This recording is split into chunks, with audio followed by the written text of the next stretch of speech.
It was 1989. Protests had erupted in Beijing against the Deng regime of China. Images of the protests and the government's response were splashed across TV screens and newspapers. Ben-Gvir was on national television before Rabin was murdered with his car emblem. Yeah, and he said, literally a week before he was murdered, he said, "We got to his car. Next, we will get to him." And then he got fucking murdered. Ben-Gvir was literally designated as a terrorist by Israel, okay? It's like if Osama bin Laden was like, "No, dog, you're going too far. Let's fucking calm down," to a guy who's like a bigger fucking terrorist, okay? Like, it's insane. Now, that is going to be very frustrating for people as a pill to swallow, okay? People are going to be like, "Dude, what the fuck? How dare you?" Let's say Saddam Hussein then. Is that better? Like, come on. He was not allowed to serve in the military. He now has his own Praetorian Guard, but he was not allowed to serve in the IDF because he was too racist for the IDF. Understand what I'm saying here. In order to be designated designated as a terrorist by Israel, you have to be seriously bad or a Palestinian child. No, I'm saying like as an Israeli to be designated as an Israeli terrorist by the Israeli government, you literally have to be completely unhinged. I'm at the protest. Ben-Gvir is insane. He literally just formed the Israeli version of the SS. It's beyond insane that he has so much support, like a sixth of the population is supporting him. Yeah, the other part of Ben-Gvir's insanity is not just that like he wants to ethnically cleanse Palestinians. That much is clear. He wants to kill Jews too. Like he wants to literally fuck over like liberal Jews too. That's part of the reason why a lot of people are fucking protesting it. Like that's why he's considered a fucking terrorist, okay? It's insanity. And by the way, for those of you who are, new to this kind of thing, it literally is expected. This is how fascist movements end up creating such exclusionary projects that you have to make the in-group, smaller and smaller and smaller. This is why we always say fascism is a suicidal ideology, okay? The in-group is going to ultimately move away from Palestinians when they are completely fucking ethnically cleansed, right? When they are ultimately powerless, as they are now, okay? They are going to move in to liberal Jews, liberal Israelis, gay Israelis, Israelis that want to get an abortion, Israelis that want to marry someone who's not Israeli. And then they're going to go back, once again, like they did in the original formation, to Israelis that are Ashkenazi Jews. You know what I mean? Because that's the other part of this equation, that like Judaism is an international an ethno-religious identity, which means that there are Jews from all different kinds of backgrounds. Okay? And originally, in its formation, in Israel, there were certain Jews from specific backgrounds that were not considered to be as good as the other Jews. That's where you're going to get to. You're going to get Sephardic Jews that are going to be targeted. You're going to have the Mizrahis. You're going to have the fucking... ultimately, you're going to get to... it's already happening with Ethiopian Jews anyway. And it's going to become smaller and smaller and smaller and smaller. The in-group always becomes smaller and smaller. Okay? That's how it fucking works. We will end the fascist coup if you give us a fascist secret police force. Far-right Otzma Yehudit Party to support freezing coup legislation in exchange for establishing a national guard under Ben-Gvir. Fascist terror militia signed and sealed. There you go. All I'm going to say is this. For liberal Israelis that are tuning in, that are watching. This is a byproduct of not having, for lack of a better term, CRT in Israel, okay? That's it. If your national project revolves on doing basically the same shit that, basically the same shit that's currently happening and ongoing, okay? And you turn a blind eye to that, then there are always going to be people that say, it's not enough. It's not enough. We need to do more of it. This is a big problem in America as well. It's a major problem in the United States of America as well, with respect to the same attitudes that people have here. Fascists. That's how they do it. They take advantage of blindness that people have to the actual ongoing oppression, ongoing forms of oppression that is normalized in society, and just demand more of the very same. When you hear, for example, Steven Crowder or Ben Shapiro talk about police brutality in black communities and say, we need more of this, they're looking at the existing forms of oppression, right? Police being an occupying force in black neighborhoods, and saying that everyone chirping about this is lying, okay, feeding into the blind spot that people have, and then demanding more of it. In some respects, that's precisely what Ben Gvir is doing in Israel, and other far-right ethno-statists are doing in Israel. And they will take away your civil liberties that you have that you take for granted. Papers around the globe. The world was fully captivated by this momentous event, and its images have remained some of the most iconic in history. It was this intense and sustained coverage that appeared as an opportunity to others. The same year as Tiananmen Square, a prominent Israeli politician, Benjamin Bibi Netanyahu, who had just served as Israel's representative to the United Nations, was speaking to students at Bar Ilan University, where he was quoted as saying, "Israel should have exploited the repression of the demonstrations in China, when world attention focused on that country, to carry out mass expulsions among the Arabs of the territories. Regrettably, there was no support for this policy." But that's not entirely correct. Perhaps it was not popular mainstream sentiment at the time, but there were some Israelis who sided with Netanyahu on this issue. In 1981, a Dr. Baruch Goldstein. Before we get to this, sorry. Look no further than Netanyahu's own attitude towards settler terrorism over his rise to power and continued reinforcement in power.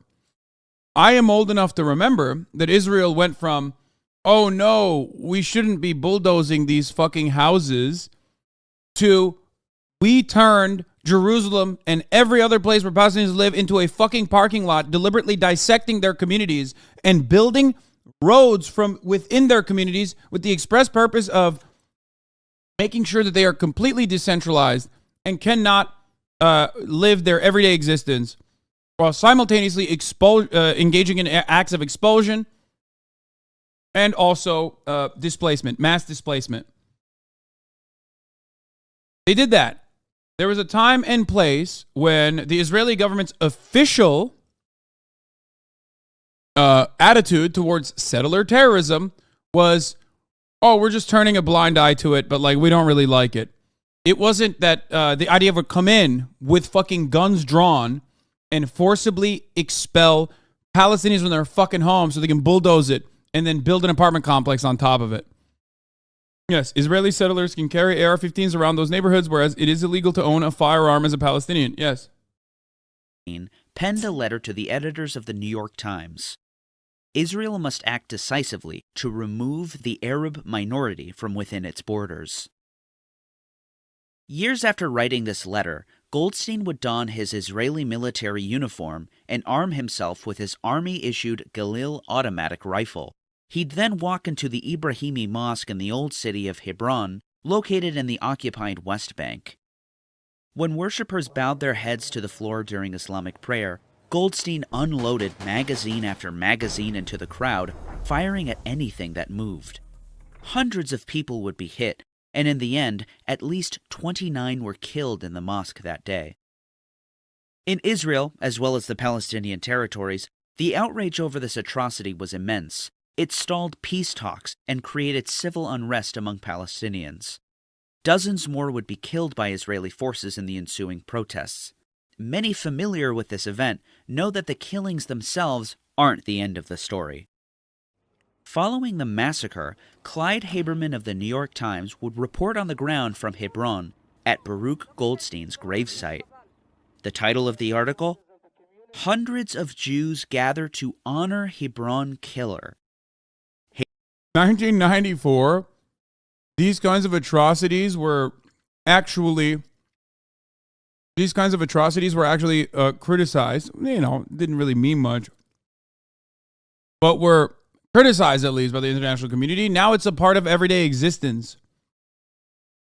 And, you know, when the state does it, it's a little bit different, right?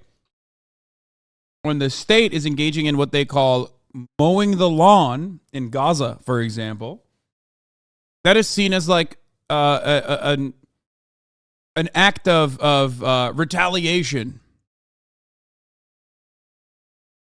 How far we have come from 1994 is crazy. And even back then, it was insanely violent. Do not misunderstand me. That is also Maggie Haberman's dad who wrote that article. Maggie Haberman is a Nepo baby. Whatever, who cares? Fuck Maggie Haberman. I don't give a shit. The New York Times is full of Nepo babies. Haberman writes, "In a steady stream, they came by the hundreds today to the grave of Baruch Goldstein, many bowing deeply to kiss the tombstone of the Hebron mass killer and to proclaim him a holy man. Many journeyed here by car and bus. Whether young or old, they approached the burial mound, surrounded by stones placed in mourning, as though it were a shrine. Dozens hugged and kissed the tombstone.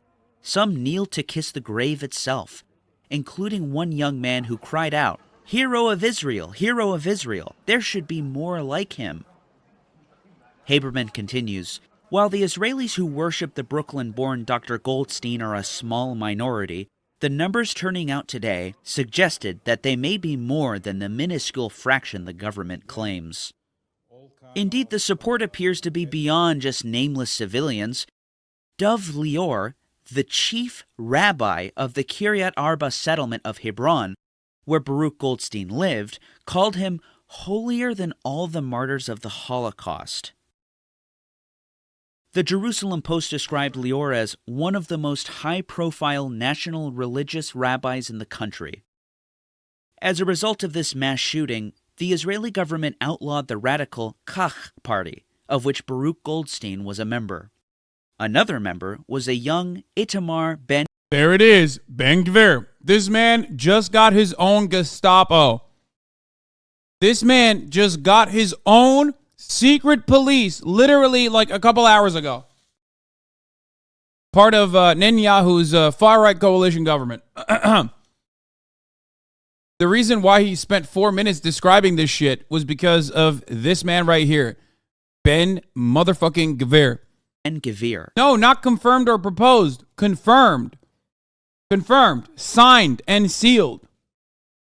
Who joined the party when he was just 16. He would go on to become the party's youth leader. Ben Gvir remained politically active. No. You're misunderstanding. Not yet in a couple months. No. Confirmed now so that they would be the far-right coalition government would then say, okay, we're not going to fucking, we're going to allow you to pass the buck down a month into the future for, what do you call it? For pushing the evisceration of the judiciary a month into the future. That's it. That was the conditions. They said they're not going to fucking protest it. The far right is going to allow the Netanyahu government to avoid the top of the hour ad break, which comes at the top of every hour. Obviously, if you no longer want to see those ads, all you need to do is subscribe, which you could do for $5 or for free. All right, let's continue. Following the outlawing of Kach, and is now famously the leader of the Otzma Yehudit, or Jewish Power Party. Otzma Yehudit is believed by Israelis to be the Jewish Power Party.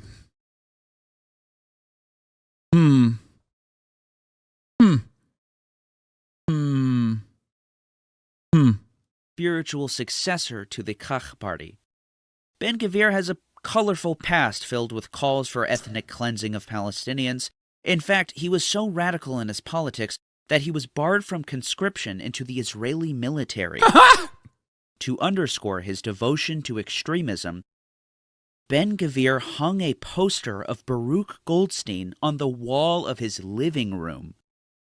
He reportedly took it down in 2019.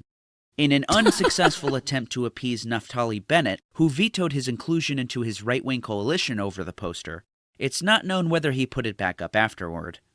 Of course, Ben-Gvir has now become the Minister of Security of the State of Israel, in what is Israel's most right-wing government, possibly in history. At the Otzma Yehudit campaign launch in 2019, Ben-Gvir thanked his spiritual mentor, none other than Dov Lior, and brought him on stage to resounding applause. As Minister of National Security, Ben-Gvir holds one of the most important positions in Bibi Netanyahu's new cabinet. Ben-Gvir has called for harsher crackdowns on Palestinian militants and their supporters, as well as strict curfews in Palestinian villages, and mass deportations and targeted killings of terrorism suspects. Ben-Gvir would also like to... Yeah, terrorism suspect doing, that's a very liberal interpretation. Remember, if you live in occupied West Bank and you travel as a Palestinian, you travel out of it, you might not ever be able to go back to your home, see your children, see your family. They will literally expel you and say, you're gone. It's over. It's a wrap. GG's. Think about that. How fucking nuts is that? To authorize a shoot-to-kill policy for Palestinians who throw stones at Israelis. So I did get a 10-minute chill out from chat lasting almost an hour because I couldn't spend it in here because it's tiring to listen to all this midnight EU just because Hasan, I asked Hasan, does he think that his views can be wrong sometimes in retrospective? Yes, my views can be wrong sometimes in retrospective, but right now we're talking about like universal principles, you know what I mean? In these beliefs, he's also joined by the new finance minister Bezalel Smotrich. Smotrich, leader of the religious Zionist party, is no stranger to controversy himself. In 2021, he told Arab lawmakers in the Knesset that they are in Israel by mistake because founder of Israel David Ben-Gurion didn't, quote, finish the job when expelling the Arabs. אני איתכם לא מדבר, אנטי-ציונים, תומכי טרור, אויבים. אתם פה בטעות, כי בן-גוריון לא גמר את העבודה ולא זרק אתכם ב-48. This is why I said it's like a little bit more aggressive than America. Like in America, we obviously systematically undermine the existence of black people, right? Or Native Americans all the time. But like, you don't have, I don't know, you have like, what's his fucking face? Stephen King, right? But even Stephen King cannot go out and literally say that to a black politician. Not Stephen King, Steve King, sorry. Not the author. I'm talking about, of course, the congressperson. Like, so in some respects, Israel is like ahead of the game when it comes to like open racism. Like, could you imagine Steve King fucking like going up? I mean, he's a white nationalist. We know he is, right? Like, we know he's a fucking racist, right? Could you imagine him going up in Congress and like pointing to a fucking black politician and just straight up being like, it's an accident that you're here, like you're a slave. You know what I mean? Dude, they're racist fuck against other Jewish people who are darker skinned and not European. Yes, I know. That's what I'm saying. Because, and this is my message to liberal Israelis that are like, Hasan, you're so harsh about this shit. You're so harsh. You're so harsh.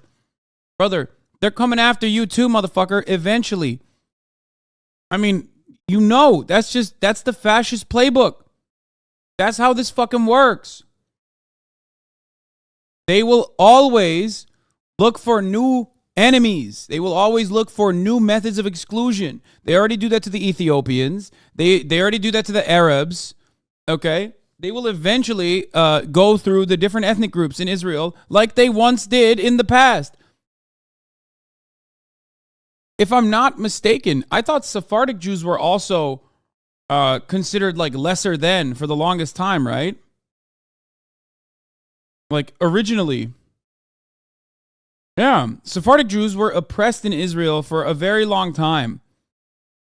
Ben-Gvir himself, by the way, is, again, if I'm not mistaken, a Sephardic Jew. So what happens to Sephardic Jews when they become a part of the in-group, white, if you will? If you want to use like American terminology, white. What happened? Became more fucking radicalized than anybody else. He's a Middle Eastern Jew. Sorry, yeah, Middle Eastern Jews like Mizrahi Jews. Not even Sephardic Jews. Mizrahi Jews are also oppressed similarly. Yeah. The Black Panthers were an Israeli protest movement of second-generation Jewish immigrants from North Africa and Middle Eastern countries. It was one of the first organizations in Israel with the mission of working for social justice for Sephardi and Mizrahi Jews. Literally. In its original formation, Israel was like, yeah, no Sephardis and no Mizrahi Jews. Like, they were oppressed differently. I did not know about these Jewish ethnic denominations. Yes, it's a little bit more complicated than, it's not as black and white. You can't judge from 1960 people, says King Israel 69.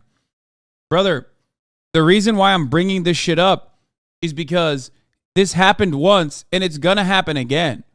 The entire point is, the entire point that I'm trying to make here is that, like, fascist movements always have to find a new enemy internally. Okay? For Hitler, for example, it was the Übermensch. Hitler did not consider the Slavs to be white, which Slavs are obviously considered white now, almost universally. But also on top of that, even internally within Germany, it wasn't just the Volk. It was always going to move on to the Übermensch, a specific type of Volkish people that were going to be the next group of individual Germans that were actually promoted and prospered. Down to the fucking height. Because you always have to fucking make your in-group smaller and smaller and smaller. Okay? That's it. Because it's built around the concept of exclusion. It's a never-ending battle. This is why I'm saying that, like, you justify it on the one end when it comes to the apartheid conditions for Palestinian people. It's going to come back and bite you in the fucking ass. It is literally doing it right now. Smotrich and Ben-Gvir will enjoy free reign under Prime Minister Netanyahu, back as premier after a less than 2-year hiatus. As a result, we'll surely be seeing harsher treatment of Palestinians. And what's looking increasingly likely is the outright annexation of the occupied West Bank. Smotrich is insisting that the civil administration of the West Bank be transferred to his finance ministry, a move that is seen by many to be de facto annexation already. By taking the civil administration of the West Bank out of the hands of the military and into civilian control, it will be administered by the federal government of Israel. On top of that, the border police operations of the West Bank will be relinquished to the newly named National Security Ministry, which will in fact be headed by Itamar Ben-Gvir. All of this happened, by the way. Along with expanding settlements and annexing the West Bank, Benjamin Netanyahu's history of steady invasions and saturation bombings of Palestinians, particularly in Gaza, will have to be closely watched. And I strongly advise everyone watching this now to prepare for this likely scenario, and to diligently update yourselves on news coming out of Gaza. Remember at the beginning of this video when I read you that Bibi quote saying that he wishes he'd used the Tiananmen Square massacre as an opportunity to expel Arabs from the occupied territories? Be wary of this pattern in the future. Like in 2014, when Bibi launched a ground invasion on the same exact day that Malaysia Flight 17 was shot out of the sky over Ukraine. The moments when news events spike media coverage and drown out other stories is precisely the time that we should be looking into Gaza and the West Bank. I need your help. This channel How does the shrinking of the circle in fascism relate to the ever-expanding circle of whiteness? In times of comfort, or in times of fear that, like, your in-group has to expand, you can allow others into the white circle. Like in America, 64% of the country is white. Why? Because the Irish are white, because the Italians are white, because the Polish are white, because the Greeks are white, because the Jews are white. Okay? And you kind of need that because you can't run the country with just WASPs being white any longer. So you have to expand the concept of whiteness. Okay? This channel is one of my favorites. GDF Official. They make incredible videos. They are criminally underrated. And I'm very fond of them. Love them. Go support them. Stop being so dramatic. This sort of thing has happened before without issue. German libs let spicy individuals have broad and exploitable powers in government to calm them down, and things turned out great. Yeah, famously.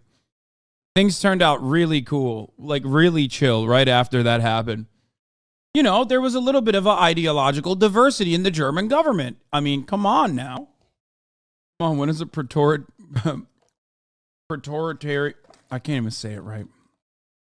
Praetorian Guard ever gone wrong? Dude, just call it, it's a national guard. It's like a national police. I don't understand what you're saying. Just like, it's just Jewish power. It's not white power. The party's called Jewish Power Party. Come on now. Everyone's overreacting. Oh, man. So, yeah.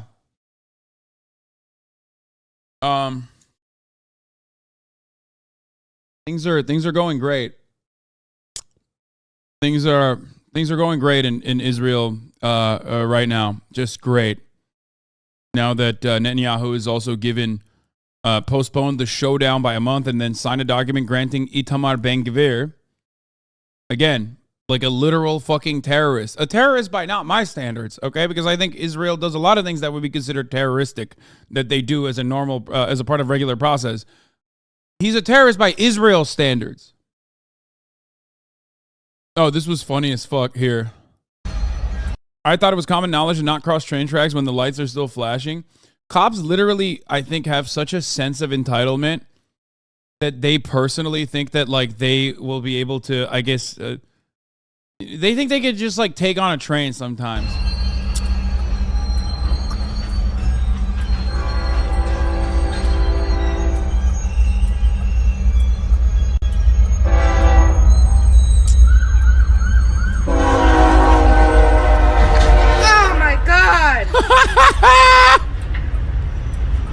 Like, it's so obviously a train, bro. Why did you think throwing on the fucking lights? Why did you think throwing on the lights is gonna let you fucking... It's so stupid, dude. These guys are such assholes, brother. They're so used to just, like, doing this on regular oncoming traffic. Like, he thought...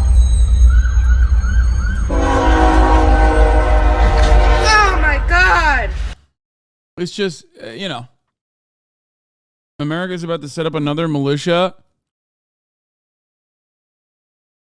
with the collaboration of the Palestinian Authority to target militants of the resistance groups. Oh, my God. Great. Of course, the Palestinian Authority is losing control. They're seen as, like, collaborators with the apartheid state. So... great stuff. Make sure that they're also, like, even more reactionary this time. God forbid. I don't even want to get into that. All right, let's just move on.